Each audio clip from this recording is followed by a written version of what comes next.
My name is Kim Gessler, and I've been on the Board of Education for a couple weeks now. My name is Rich Nowak. I am currently president of the Board of Education.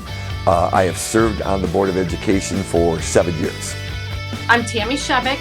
I have been serving on the Board of Education 2 terms, so I'm almost finished with my second term. 7 years total. I'm Mary Weinhauer, and I've been serving on the board for about 2.5 years, going on 3 years now. Hello there. My name is Nancy Zelli, and I presently am the Vice President of the Brunswick Board of Education. And I have been on the board. I've been re-elected 4 times, and I'm actually in my 13th year of being on the school board. Well, when Mr. Relic resigned, they put the information out to the community about needing to replace him. I saw it. To be perfectly honest, I never considered being a Board of Education member in the past. I've lived in Brunswick for 25 years now. I always felt that the Board of Education has done a good job. You know, I've done a lot with the schools over the past 14 or so years.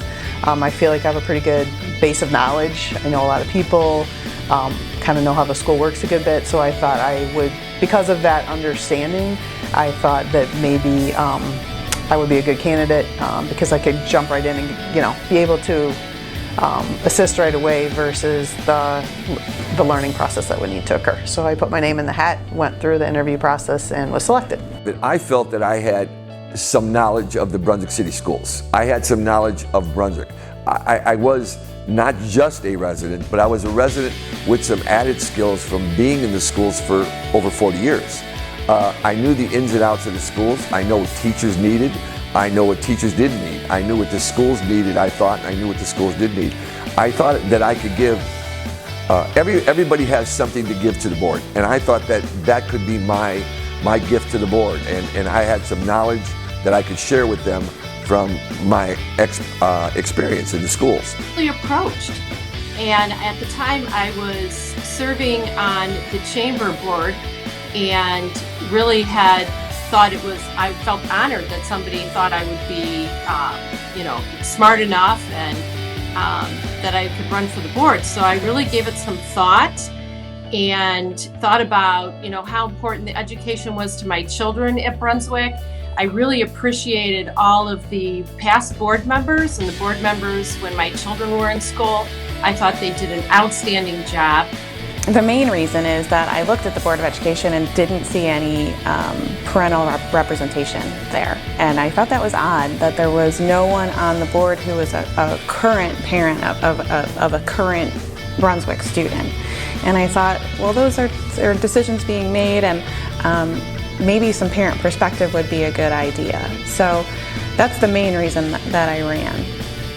The reason I decided was because I really saw how badly the parents felt during the times when we were having those issues. This was back in the mid-'80s. And the students and the teachers, the morale was not very good anywhere. And so after I retired from teaching here, I think it was about 2 years after that, and I really just missed being involved. 800 employees. You're talking about 7,200 kids.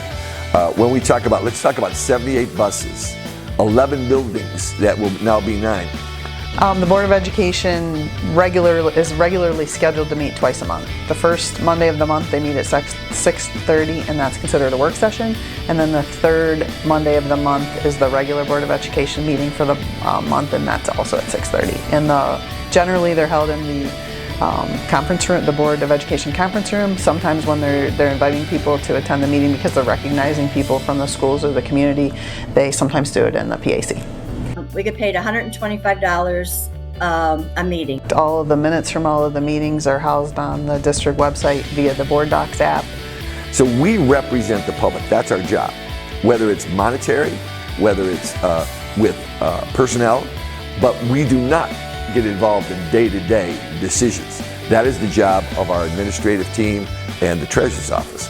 One is we have to hire a superintendent, and the other one is we have to hire a treasurer. We oversee the agenda. We vote on those items that they recommend every month to us. it's our job also to make sure that we do our homework and that we know exactly what we're voting for and that we understand what the recommendation is for, and that does it really affect the kids, and how does it affect the community and our students.